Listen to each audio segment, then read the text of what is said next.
slammed into a rock going under the water. Yeah. And you felt the whole thing jolt. Oh, really? Yeah. Let's see if we can narrow it up.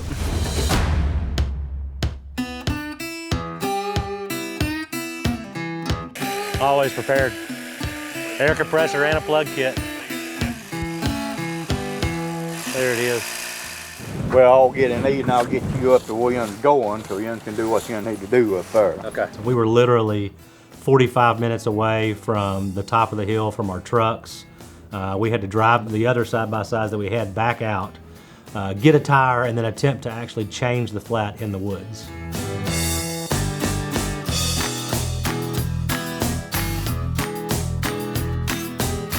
No, yeah.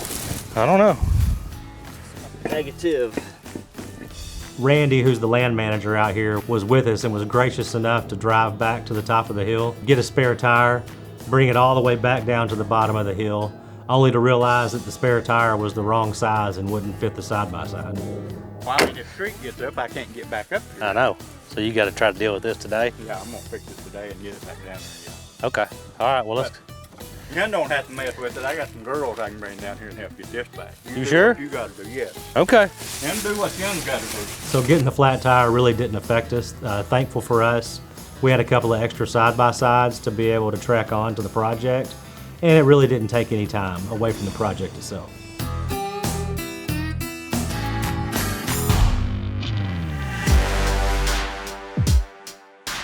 We're gonna launch it up real quick. We're gonna go over there and actually stand on the bluff and manually fly it and get some more data on the bluff. So this should be the last flight, hopefully.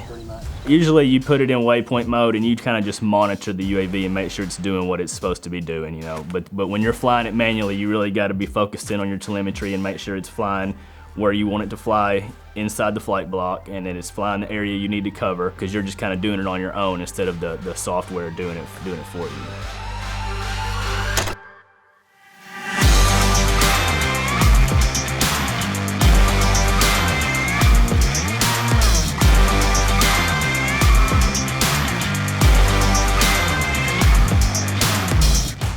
All right, we're going.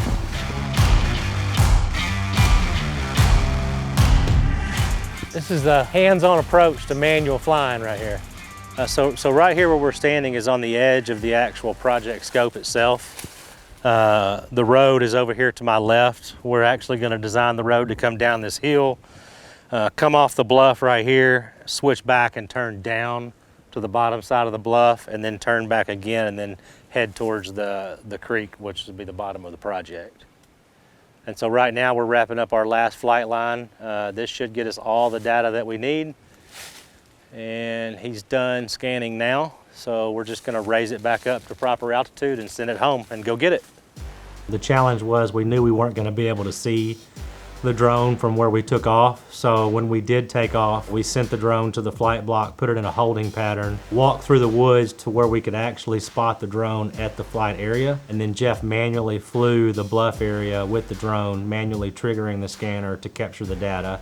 And then we sent it back to the landing spot and then walked back through the woods to land the drone. We're bringing in the last flight now into the visualization software.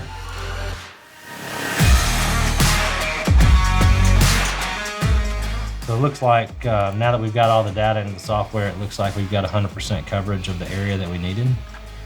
And I think that we will have a very good looking surface model when we're finished. I think the engineer and the client are going to be very happy with it, and I think that we've got everything we needed. Yep. So I would consider it project success. Yeah, so overall going into the project, we knew it was going to be a great challenge with the terrain and the remoteness of the site itself. But after getting here, getting together with the team, Crafton Tull and Microdrones, developing a solid plan, we were able to overcome all those challenges in a short time, capture all the data that we needed for the designers and the client to push forward with the project.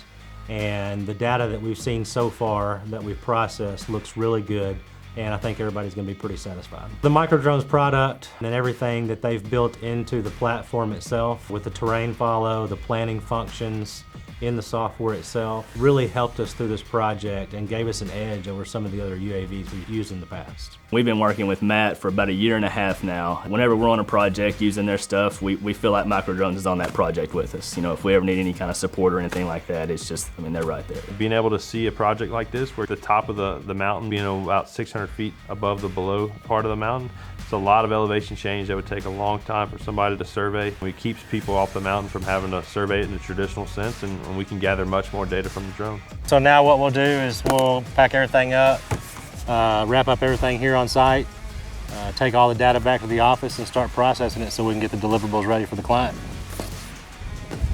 That's it. That's all she wrote.